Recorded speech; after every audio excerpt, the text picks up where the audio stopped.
Assalamualaikum warahmatullahi wabarakatuh. Alhamdulillahil azizil ghaffar, al-wahidil qahhar, mukawwirul laili 'alan nahar, Wabasiratan liulil qulubi wal absar. Ashhadu an la ilaha illallah wahdahu la syarika lah. Lahul mulku wa lahul hamdu yuhyi wa yumit wa huwa ala kulli syai'in qadir. Wa ashhadu anna Muhammadan abduhu wa rasuluh. Allahumma salli ala Sayyidina Muhammad wa ala ali Sayyidina Muhammad. Hadirin jamaah para pemirsa, saudara-saudariku, para hamba Allah, para kekasih Allah, yang semoga kesemuaannya dirahmati dan dalam maghfirah Allah. Ma'asyiral muslimin rahimakumullah. Dikisahkan dalam hadis Rasulullah sallallahu alaihi wasallam yang diriwayatkan oleh Imam Muslim, pada zaman sebelum Rasulullah sallallahu alaihi wasallam ada seorang pembunuh berdarah dingin. Sangat mudah dia mutus nyawa seseorang, menghabisi hidup seseorang, sehingga dia membunuh 99 orang. Di saat ia sampai membunuh 99 orang, datanglah rasa sadar dan rasa penyesalan. Akhirnya ia ingin bertaubat kepada Tuhannya, mengakui kesalahannya, menyadari kehilafannya, dan ia ingin menjadi orang baik, dan ia ingin bertaubat. Tetapi hati rasa resah gelisah karena banyaknya orang yang sudah dibunuh oleh pembunuh darah dingin ini. Akhirnya dia sampaikan kepada seseorang, apakah saya ini masih bisa untuk memperbaiki diri, bertaubat, sehingga saya menjadi orang baik? Jawaban sahabatnya, coba datang saja kepada rahib. Mungkin kalau sekarang rahib itu adalah ulama atau pula kiai, ahli, tokoh, pemuka agama. Datanglah pembunuh darah dingin ini kepada rahib dan menyampaikan, wahai rahib, baik, bisakah saya curhatkan, sampaikan apa yang ada keluh kesah dalam diri saya? Silahkan. Saya jujur orang yang tidak baik. Baik, maksudnya saya ingin bertaubat, menyadari kesalahan saya. Kesalahan kamu apa? Kesalahan saya sudah membunuh orang, kurang lebih sekitar 99 orang. Berapa? 99 orang. 99. Iya rahib. Apakah saya yang sudah membunuh 99 ini, kesalahan saya diampuni dan saya bisa menjadi orang baik? Oh, tidak. Tidak. Kamu terlalu banyak nyawa yang melayang dan kamu terlalu banyak membunuh orang. Diceritakan dalam hadis Rasulullah sallallahu alaihi wasallam yang diriwayatkan oleh Imam Muslim, pembunuh darah dingin yang sudah membunuh orang 99 orang ini tanpa segan dan langsung membunuh kembali rahib yang tempat untuk mengadu menyampaikannya, dibunuh dan genaplah menjadi 100 orang. Akhirnya hadirin jamaah yang dimuliakan Allah, si pembunuh darah dingin yang membunuh 100 orang ini menyurhatkan kembali, apakah saya yang sudah membunuh 100 orang ini, apakah masih ada jalan untuk kita bertaubat, ada jalan untuk menyadari kesalahan, dan ada jalan untuk memperbaiki diri. Hadirin jamaah yang dimuliakan Allah Subhanahu wa taala, disampaikanlah oleh Rasulullah sallallahu alaihi wasallam bagaimanapun kesalahan yang telah dilakukan oleh Bani Adam, berapa besar pun umat manusia dia melakukan kesalahan dalam hidupnya, bagaimanapun dosa yang ia lakukan, selama hambanya masih mau bertobat, masih mau memperbaiki diri, dan ia melakukan dalam dirinya adalah dengan taubatan nasuha, dengan sebenar dan baik-baiknya tobat, selama roh belum sampai kepada tenggorokan, malaikat mencabut nyawanya dan roh belum sampai kepada tenggorokan, kalaulah memang ia betul dengan taubatan nasuha mau untuk memperbaiki diri, insya Allah Allah Subhanahu wa ta'ala menghampuni, menyayangi, merahmati, dan kalau ia betul bertaubatan nasuha, Allah Subhanahu wa ta'ala mengampuni dosa dan kesalahannya. Sehingga Allah Subhanahu wa ta'ala mempertegas, A'udzu billahi minasyaitonir rajim. Bismillahirrahmanirrahim. Qul ya ibadiyalladzi asrafu ala anfusihim la taqnatu min rahmatillah innallaha yaghfiru dzunuba jami'a innahu huwal ghafurur rahim. Qul, katakanlah, ya ibadiyalladzi asrafu ala anfusihim, wahai hamba yang mereka melampaui batas pada diri mereka, la taqnatu min rahmatillah, janganlah kalian semua berputus asa dari rahmat Allah Subhanahu wa ta'ala. Innallaha yaghfiru dzunuba jami'a, sesungguhnya Allah Subhanahu wa ta'ala mengampuni dosa semuanya, seluruhnya.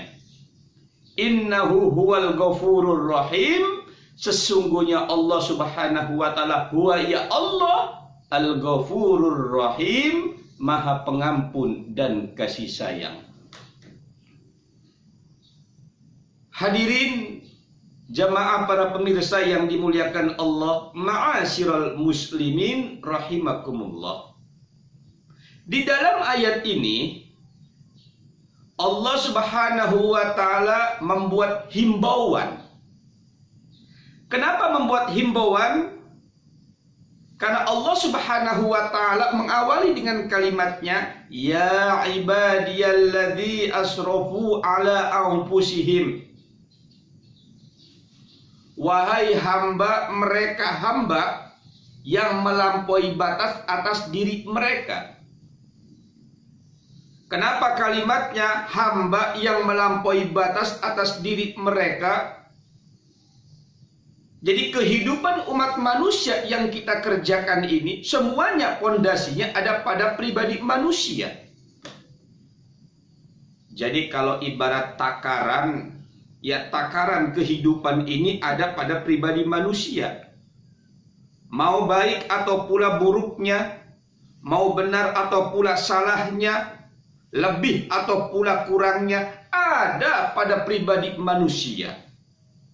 Tetapi manusia semuanya kepribadiannya, rata-rata mayoritas manusia itu hobinya melampaui batas. Jadi permasalahannya manusia itu hobinya melampaui batas. Dia berpakaian melampaui batas. Tahu pakaian melampaui batas? Dia berbicara melampaui batas. Dia berbuat melampaui batas. Dia bekerja melampaui batas. Begitu pula dia melakukan segala yang ia kerjakan, dia melampaui batas. Dengan perbuatan ia melampaui batas, hadirin jamaah yang dimuliakan Allah, itulah yang menjadi beban permasalahan kehidupan. Jadi kita merasakan beban permasalahan kehidupan ini, masalahnya melampaui batas. Sementara manusia itu size-nya, ukurannya, dasarnya sudah ditentukan oleh Allah Subhanahu wa Ta'ala. Ayo kita renungi. Satu contoh, kita makan. Berapa piring setiap kita makan? Paling banyak 1 piring. Nah, artinya size-nya kita makan 1 piring. Tapi kita makan sampai 3 piring. Yang 2 piring itu namanya melampaui batas. Manusia berpakaian diukur, nggak bisa kurang, nggak bisa lebih. Kurangnya melampaui batas, lebihnya melampaui batas. Makanya ada perempuan pakaiannya ukurannya kurang, ya kan? Ya, pakaiannya ukurannya kurang, itu namanya pakaian melampaui batas. Ada yang berlebihan, jilbabnya berlebihan, jubahnya pun berlebihan, ujung-ujungnya kena roda motor, ya. Itu kan namanya melampaui batas. Melakukan korupsi, ini jauh melampaui batas. Jadi perbuatan sehingga menjadi permasalahan kehidupan yang menjadi beban, Kenapa dia sampai di penjara? Kenapa dia sampai melakukan kejahatan? Kenapa dia sampai melakukan permasalahan kehidupan? Bukan takdir ketentuan dari Allah, permasalahannya melampaui batas. Jadi kita menjadi beban yang tidak pernah berhenti di dalam kehidupan umat manusia ini, hadirin jamaah yang dimuliakan Allah, karena kita selalu melampaui batas. Bagaimana umat manusia yang melampaui batas? La taqnatu min rahmatillah.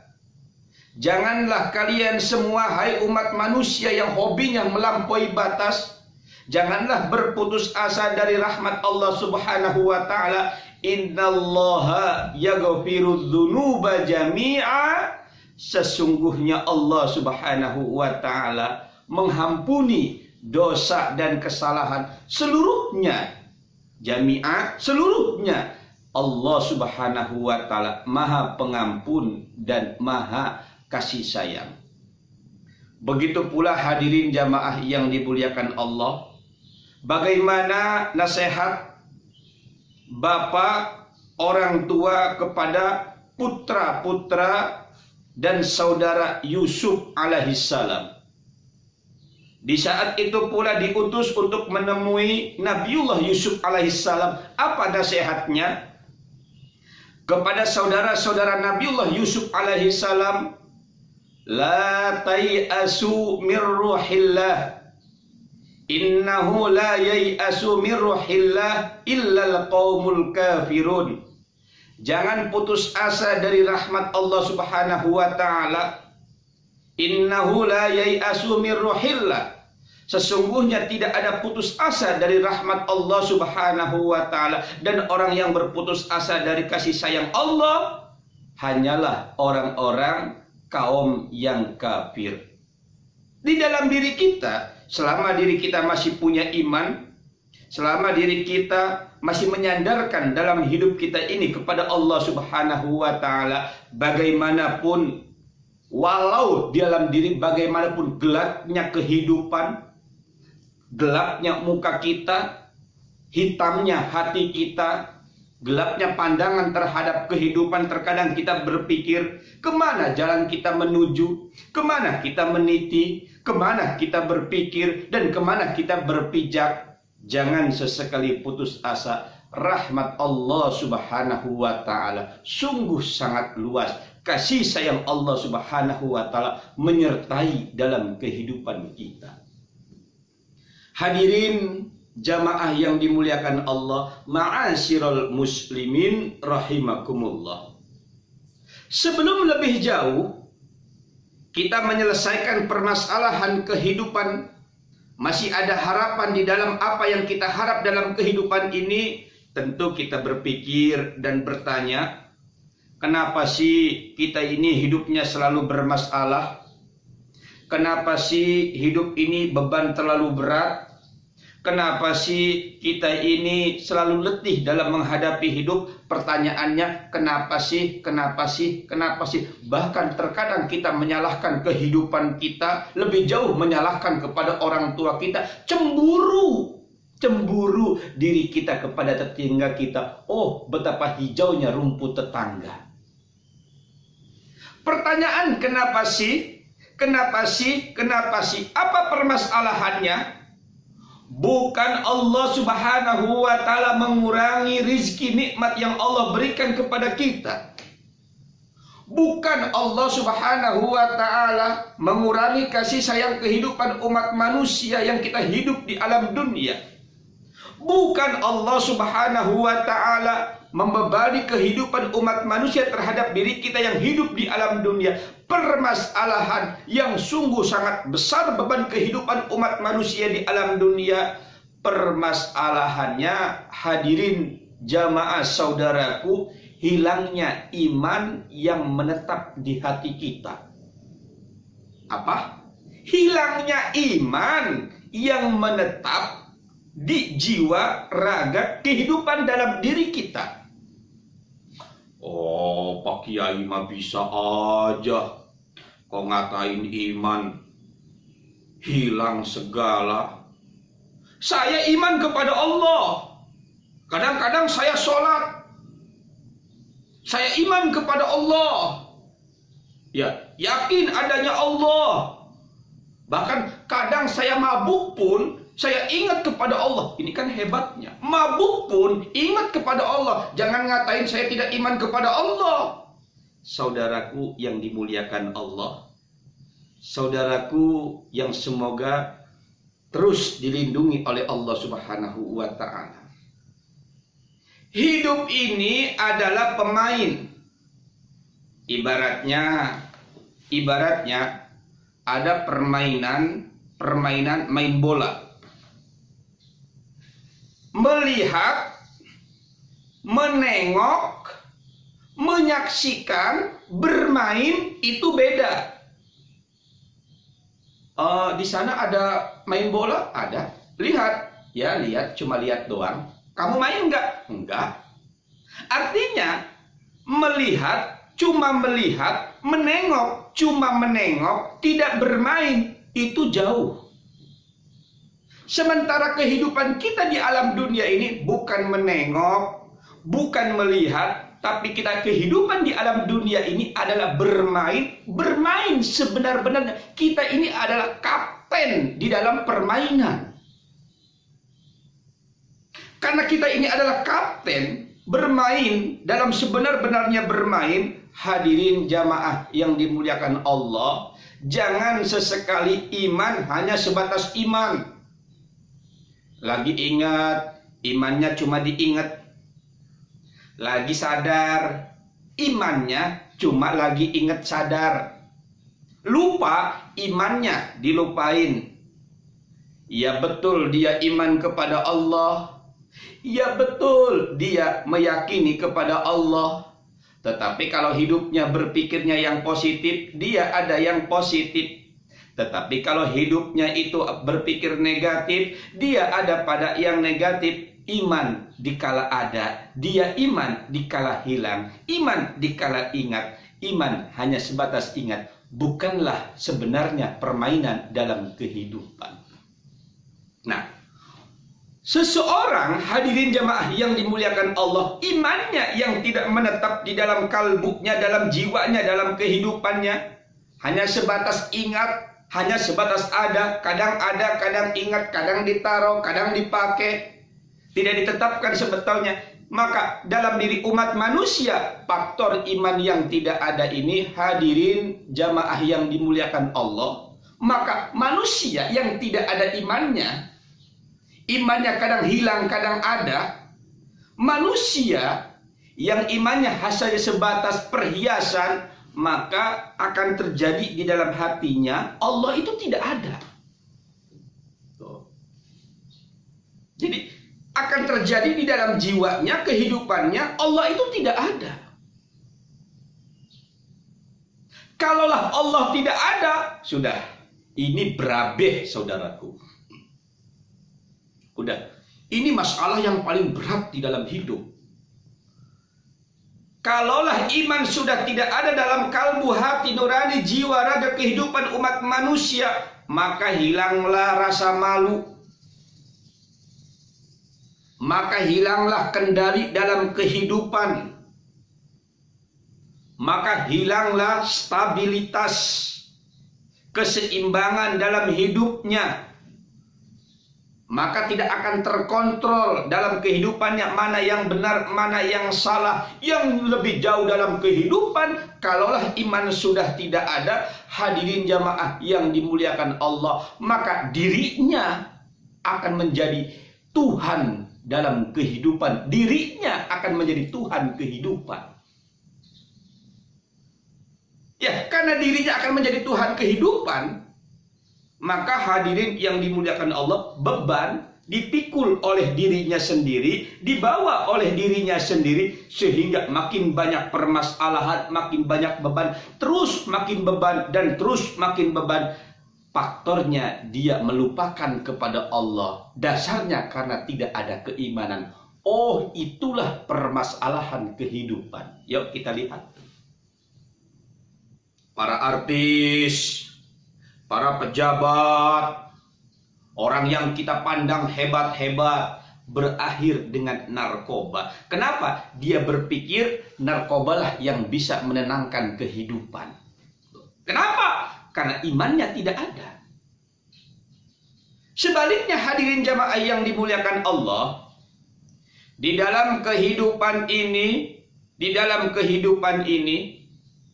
sebagaimanapun besarnya permasalahan, walaupun bagaimanapun permasalahan kehidupan yang kita bawa, yang kita jalani, sungguh sangat besar. Yang pertama, iman tetap di dalam jiwa, iman tetap di dalam raga, iman tetap dalam kehidupan. Di mana kita melangkah, tetap iman kita tidak akan pergi. Tuh. Jadi, kalau umat manusia iman itu sudah menetap di dalam jiwanya, subhanallah, keindahan yang sungguh sangat indah, cahaya yang begitu terang, ketenangan yang begitu menyertai kehidupan karena adanya iman. Nah, seseorang kalau sudah ada iman, hadirin yang dimuliakan Allah, maka Allah Subhanahu wa Ta'ala selalu menetap dalam jiwa seseorang. Jadi hidup kita ini akan tumbuh berbagai macam rasa dan pemikiran karena adanya iman. Dengan adanya iman, Allah Subhanahu wa Ta'ala menetap dalam jiwa dan raga kita. Kalaulah Allah Subhanahu wa Ta'ala selalu menetap ada dalam jiwa dan raga kita, sudah ada dalam jiwa dan raga kita, yang pertama hadirin jamaah yang dimuliakan Allah, maka diri kita umat manusia akan berpikir, memutuskan di dalam kehidupan, Allah Subhanahu wa Ta'ala tempat mengadu, tempat meminta, tempat memohon, tempat kembali, tempat kita untuk mencurahkan semua isi hati. Yang lebih jauh lagi, hadirin jamaah yang dimuliakan Allah, Allah Subhanahu wa Ta'ala tempat kita berlindung, meminta kepada Allah Subhanahu wa Ta'ala. Utang kita banyak, minta kepada Allah. Masalah besar, mengadu kepada Allah. hati tidak merasakan ketenangan, kembalikan kepada Allah. Di saat kita resah, kepada siapa bicara, kepada siapa mengadu, kita kepada siapa menyebut, kita menyebut kepada Allah Subhanahu wa taala. Jadi Allah Subhanahu wa taala, hadirin jamaah yang dimuliakan Allah, satu-satunya tempat meminta, tempat memohon, tempat berdoa, tempat berlindung, dan tempat meminta pertolongan. Kepada siapa kita meminta? Allah Subhanahu wa taala mengingatkan kepada kita, kalau kamu punya masalah, banyak utang, masalah tidak terkendali dalam kehidupan Anda, jangan sesekali mengeluh kepada orang lain. Jangan sesekali mengeluh kepada tetangga atau teman yang dekat. Apalagi minta-minta kepada orang lain. Mintalah kepada Allah, ud'uni astajib lakum. Mintalah kepadaku, minta kepada Allah Subhanahu wa taala, maka Allah Subhanahu wa taala akan mengijabah permintaan kalian semua. Bukan hanya mengijabah apa yang kita harapkan, apa yang kita doakan, apa yang kita minta. Allah Subhanahu wa taala mempertegas, "Idh tastaghitsuna rabbakum fastajaba lakum anni mumiddukum bi alfi minal malaikati murdifin."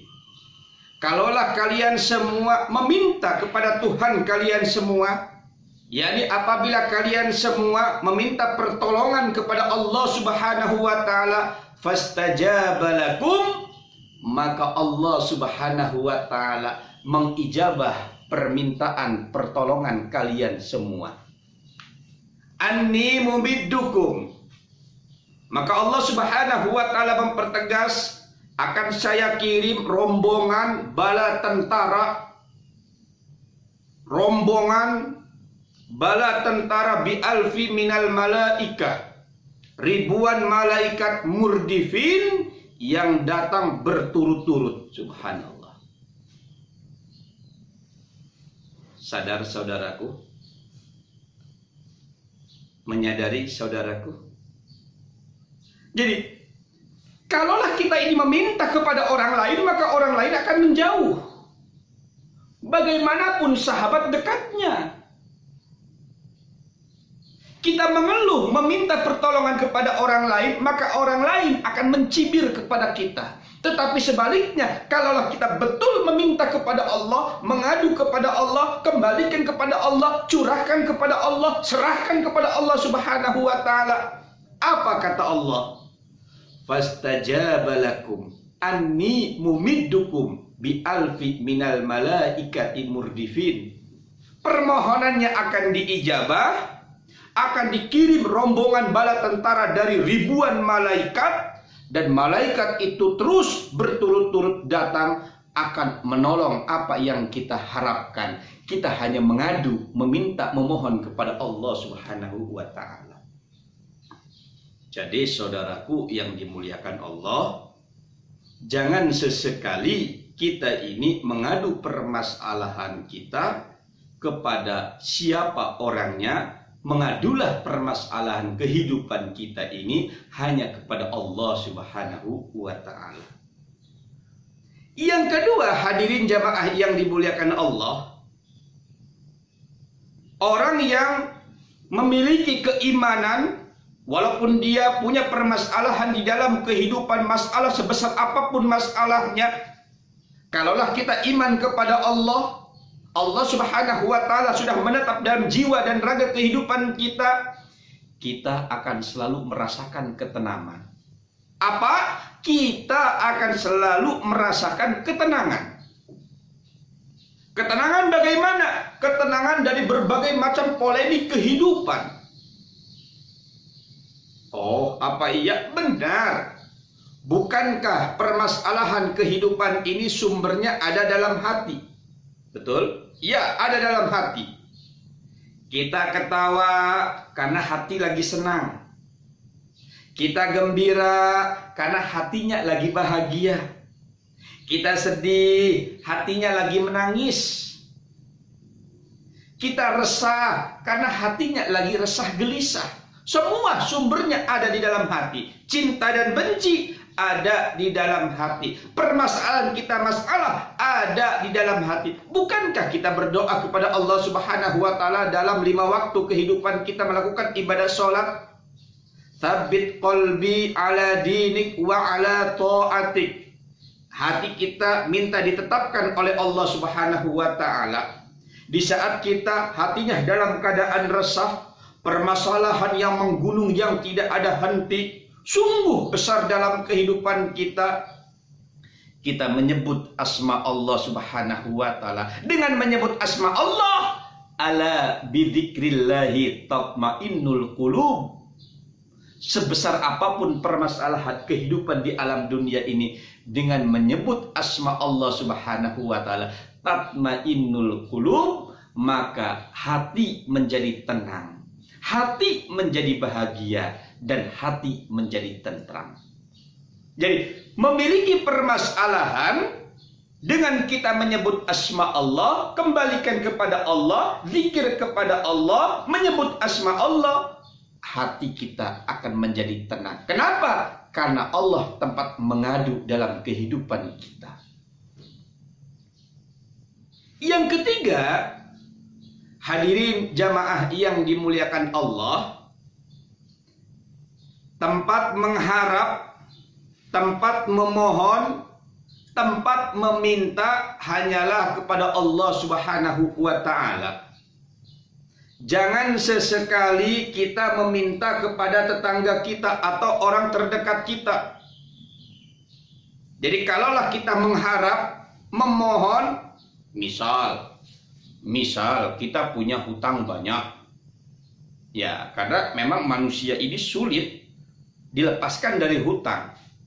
Jangan sangka orang kaya tidak punya hutang. Justru orang yang kita anggap kaya, utangnya makin jauh lebih banyak. Jadi jangan harap orang yang tidak punya, orang yang kaya, utangnya tidak ada. Justru orang yang makin hebat, makin kaya, utangnya jauh lebih banyak. Nah, jangan sesekali kita malu kepada Allah Subhanahu wa taala. Terkadang kita mau utang, kita lupa kepada Allah. Duit banyak, entah itu dapat utang atau dapat apa, lupa kepada Allah Subhanahu wa taala. Jadi kalau kita bicara masalah malu, memang kita malu kepada Allah Subhanahu wa taala. Di saat kita bikin masalah, kita melupakan kepada Allah. Di saat kita menyelesaikan masalah, baru ingat kepada Allah. Ini kan permasalahan. Nah, tetapi kita sebagai hamba Allah, makhluk Allah, hadirin jamaah yang dimuliakan Allah, jangan sesekali kita malu kepada Allah Subhanahu wa taala. Kenapa? Iyyaka na'budu wa iyyaka nasta'in. Kepada Allah kami mengabdi, kepada Allah kami minta pertolongan. Jadi pertolongan kita, permohonan kita bukan kepada yang lain, hanya satu, kepada Allah Subhanahu wa ta'ala. Sebagaimanapun beban dalam kehidupan, Allah Subhanahu wa ta'ala akan menyelesaikan permasalahan kehidupan umat manusia. Yang selanjutnya, hadirin jamaah yang dimuliakan Allah, Allah Subhanahu wa ta'ala tidak membebani permasalahan kehidupan. Kenapa? Beban yang kita rasakan, permasalahan yang sungguh jauh lebih besar, ini adalah yang kita lakukan. Sehingga Allah Subhanahu wa ta'ala menegaskan kepada kita, la yukallifullahu nafsan illa wus'aha, laha ma kasabat wa 'alaiha maktasabat. Kehidupan kita beban yang sungguh sangat besar, tidak ada lain permasalahannya karena permasalahan diri kita. Allah Subhanahu wa ta'ala tidak membebani, tetapi sebaliknya manusialah yang membebani di dalam kehidupan ini. Tetapi walaupun ini merupakan beban dalam kehidupan, Allah Subhanahu wa ta'ala akan memudahkan menyelesaikan permasalahannya. Bagaimana menyelesaikan permasalahannya? Setiap ada kesulitan, pasti ada kemudahan. Setiap ada kesengsaraan, pasti ada kebahagiaan. Setiap ada kesedihan dalam arti dia menangis, pasti ada tawa. Setiap ada kemiskinan, pasti ada kaya. Dan hari ini kita merasa susah, tinggal menghitung jam, tidak lama, tinggal menghitung waktu, kita akan merasakan kemudahan. Inna ma'al usri yusra. Setiap ada kesulitan, Allah Subhanahu wa ta'ala pasti akan memberikan kemudahan. Yang terakhir, hadirin yang dimuliakan Allah Subhanahu wa ta'ala, jangan sesekali kita menganggap dalam hidup ini sulit tidak ada penyelesaian. Semua hidup di alam dunia ini pasti ada penyelesaian. Jangan sesekali kita menganggap kehidupan di alam dunia ini tidak ada akhirnya. Pasti semua kehidupan di alam dunia ini ada batasnya. Bagaimanapun bebannya, bagaimanapun permasalahannya, bagaimanapun sulitnya dalam kehidupan kita, apa kata Allah Subhanahu wa ta'ala? Idza aradallahu syai'an ayaqula lahu kun fayakun. Kalaulah Allah Subhanahu wa ta'ala sudah menghendaki, apapun sulitnya permasalahan dalam kehidupan kita, tidak ada yang sulit di hadapan Allah Subhanahu wa ta'ala. Kun fayakun, pasti ada, terwujud, selesai, dan tidak ada yang bisa kita selesaikan. Jadi permasalahannya, hadirin jamaah yang dimuliakan Allah, kenapa kita ini selalu merasakan berat di dalam kehidupan, sulit di dalam kehidupan? Karena kita menjauh dari Allah Subhanahu wa ta'ala. Tidaknya ada keimanan dalam jiwa dan kalbu kita. Maka tetapkanlah keimanan kita, hadirkan Allah Subhanahu wa ta'ala dalam kehidupan kita. Kalaulah memang Allah Subhanahu wa ta'ala sudah selalu hadir dalam kehidupan kita, diri kita akan merasakan tenang. Bukan hanya saat kita hidup di alam dunia, saat kita kembali kepada Allah Subhanahu wa ta'ala, hidup di alam akhirat, kita akan merasakan kebahagiaan. Janganlah berputus asa kepada diri kita Bani Adam, sebesar apapun dosanya. Janganlah sesekali kita merasakan bahwasanya kita ini adalah makhluk yang terpuruk. Bagaimanapun dosanya, bagaimanapun kesalahannya, dan bagaimanapun bebannya dalam kehidupan, selama kita ini mau untuk memperbaiki diri, bertaubat-taubatan nasuha, innahu huwal ghafurur rahim. Sesungguhnya Allah huwal ghafurur rahim, Allah Maha Pengampun dan Kasih Sayang. Akhirul kalam. Assalamualaikum warahmatullahi wabarakatuh.